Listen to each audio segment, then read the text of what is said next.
तो नेक्स्ट जो प्रॉब्लम है वो इन्फेक्टिव कोलाइटिस ही है। इन्फेक्टिव कोलाइटिस क्या होता है, इसमें भी ब्लड इन स्टूल देखा जाता है, यानी फुजले के अंदर खून आने की एक वजह जो है इन्फेक्टिव कोलाइटिस है। अब इन्फेक्टिव कोलाइटिस क्या होता है कि हमारी जो अंतड़ियाँ हैं, इंटेस्टाइन्स हैं, इनके अंदर किसी टाइप का इन्फेक्शन हो जाता है। आमतौर पर दो इन्फेक्शन बहुत ज़्यादा फ्रीक्वेंटली पाए जाते हैं, जैसे कि मिसाल के तौर पे एक बैसिलरी डिसेंट्री है जो कि बेसिकली शिगिला बैक्टीरिया की वजह से होती है, और दूसरी जो प्रॉब्लम है वो अमेबिक डिसेंट्री है जो ख़ास तौर पे एक अमेबा जो कि एक प्रोटोजोन है उसकी वजह से होती है। इन दोनों प्रॉब्लम्स में होता ये है, हालांकि कॉस्टिव ऑर्गेनिज्म यानी जो बीमारी की वजह है वो मुख्तलिफ है, लेकिन इस बीमारी की आमतौर पर जो प्रेजेंटेशन है वो एक ही तरह की होती है। आमतौर पे मरीज़ की जो इंटेस्टाइन है उसके अंदर छाले बन जाते हैं, वो जो छाले बादज़ा किसी हार्ड स्टूल की वजह से या बार बार वाशरूम जाने की वजह से वो छाले फट जाते हैं, और वो छाले जब फटते हैं तो उनके अंदर से ब्लीडिंग होती है। वो ब्लीडिंग जो है वो फुजले के अंदर मिक्स हो जाती है, और बादज़ा वो जो जब वाशरूम में फुजला को खारिज करता है मरीज़ तो उसके अंदर वो देखने में आती है। इस तरह की ब्लीडिंग भी मैरून कलर में दिखाई देती है, फ्रेश ब्लड नहीं होता।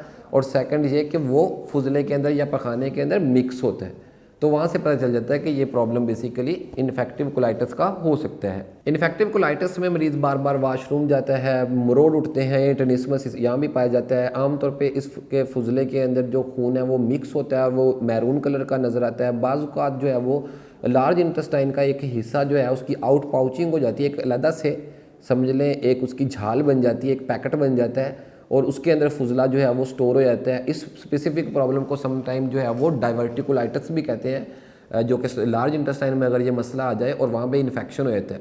अब जो इन्फ्लेमेटरी बाउल डिजीज़ हैं जो मैंने पहले बात की, लाइक अल्सरेटिव कोलाइटिस और क्रोहन डिजीज़, और जो कि इन्फेक्टिव कोलाइटिस है जिसमें अभी हम बात कर रहे हैं, इन दोनों में फ़र्क ये है कि इन्फेक्टिव कोलाइटिस में इन्फेक्शन होता है और इसमें लाजमी तौर पर फीवर का एलिमेंट पाया जाता है। ये मरीज़ आमतौर पर ये कंप्लेन करता है कि उसको ज़्यादातर बुखार भी रहता है। एक और यहाँ पे मुझे याद आया, ट्यूबरकुलोसिस का जो इशू है, यानी सम टाइम क्या होता है हमारी जो इंटेस्टाइन है वहाँ पे टीबी हो जाती है। तो जैसे आप आमतौर पे टीबी सुनते आ रहे हैं, टीबी लंग्स की एक बीमारी है, लेकिन बाज़ का इंटेस्टाइन में भी ट्यूबरकुलोसिस हो जाता है। इस तरह का जो इन्फेक्शन है वो भी इन्फेक्टिव कोलाइटिस की प्रेजेंटेशन देता है। तो ये जानना बहुत ज़्यादा ज़रूरी है कि किस किस्म का इशू है। इसके लिए फिर फर्दर डायग्नोस्टिक टेस्ट होते हैं, मरीज़ के टेस्ट करवाने पड़ते हैं, फिर जाके पता चलता है कि आया कि ये बैसिलरी डिसेंट्री है, अमेबिक डिसेंट्री है, समटाइम डाइवर्टिकुलाइटिस है, या फिर ये ट्यूबरकुलोसिस का कोई इन्फेक्शन है। यहाँ पे भी होम्योपैथिक मेडिसिन बहुत ज़्यादा इफेक्टिव रोल प्ले करती हैं।